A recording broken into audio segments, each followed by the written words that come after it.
Hi, this is Brad Buckner, sharpensbest.com. You know me. Some do, some don't. Most do. We have about 25,000 subscribers now to our channel. So you can go to sharpensbest.com, take a look at the product, and then that'll take you a link to the YouTube videos, or you go to youtube.com/sharpensbest, and you can get there that way. I have no idea what's in this box. I think it's a neochrome knife. That's about all I know. Wow, that's cool. It is neochrome in the sense that probably the blade and the bolster here area. The handle is it's a hard plastic, okay, and I believe if you do that, opens the knife. It's got the center lock in here, so you just take your index finger, pull that over, give it a little tug that way, put it down. It has pretty good spring, so if you do that, knife opens right up. I'm going to hold still, let you get it in the light, let you see what it looks like. Neochrome is the name of it. It's got, this is a longer than normal blade, actually. I'm thinking my hand's 4.5 inches. That's probably about a 4.5 inch blade, actually. So you better, kind of check a little bit about your laws in your area, because quite frankly, you can go to jail. You can actually get in a lot of trouble if you're a 1/2 inch over on your blade for the area. So just check and see. A lot of people kind of laugh it off. Well, you won't be laughing in handcuffs. So anyway, this is a really nice knife. It's pretty heavy. It seems pretty substantial. It's pretty solid this way. Of course, the lock is pretty good. Take your finger, go like that, shut it. To open it, you see this is on the cutting side, and this is on the back side, like that, and there's your knife. So let's check and see what we got for sharp. That's not too bad, actually. You have to kind of keep dragging it down as you push it forward. Okay, I listen for the sound. I watch for the vibration of the little tail that comes up there. And so let's take some, okay, my sharpeners go right with me. These are the two. I carry 3-4 sharpeners. These are the little poker chip sharpeners. I've been packing that one around on my keys for years. And it's the old orange one. You notice that the new ones are red. The orange ones are probably at least 3 years ago. If not, this could be, actually this could be 11, 12 years old. The poker chip sharpener has been around for years and years and years. And actually, I believe the poker chip sharpener is the very first one Dennis made approximately 23 years ago. Now, 5 more sharpeners have come along. So going from the bottom up, you have the little poker chip, you got the rectangle, you got the long handle, then you have the 4-in-1, which is the fire starter, the bottle opener, shaper, and sharpener, kind of a nice pocket size. Then the biggest one would be this one, and that's called the Sharpens Spark.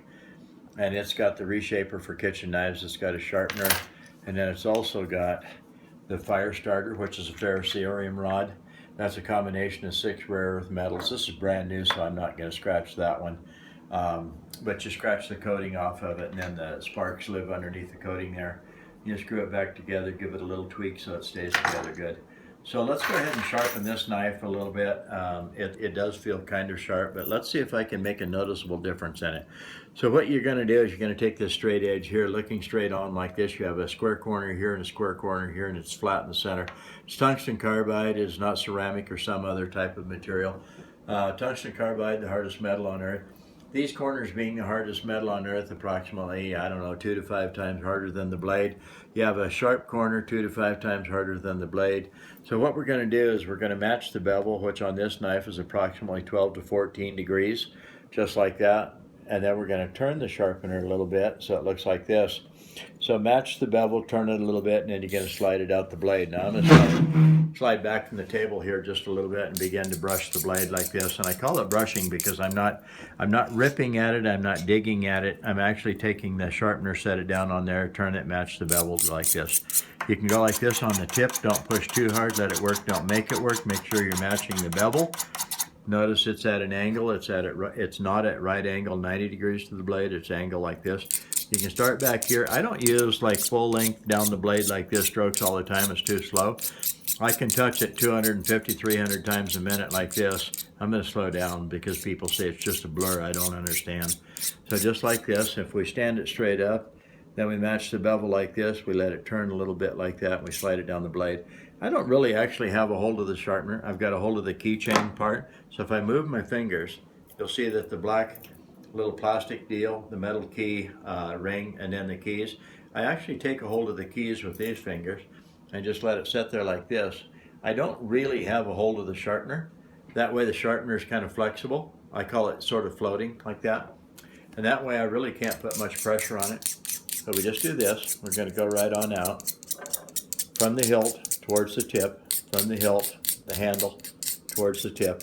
Okay, let's go ahead and kind of finish this. I don't want to make the video too long, although we get people say, we put out like a 24-minute, 28-minute video, and a lot of people come back and actually said, make the videos long. I like to just sit there and watch. That's cool. So let's see if that very short time, I gotta get down here where I can work. It is better. It takes less effort to slice the paper. It's quieter. Let's fix it just a little bit though. I don't think I spent quite enough time touching it this light, about 20 passes 10 on each side.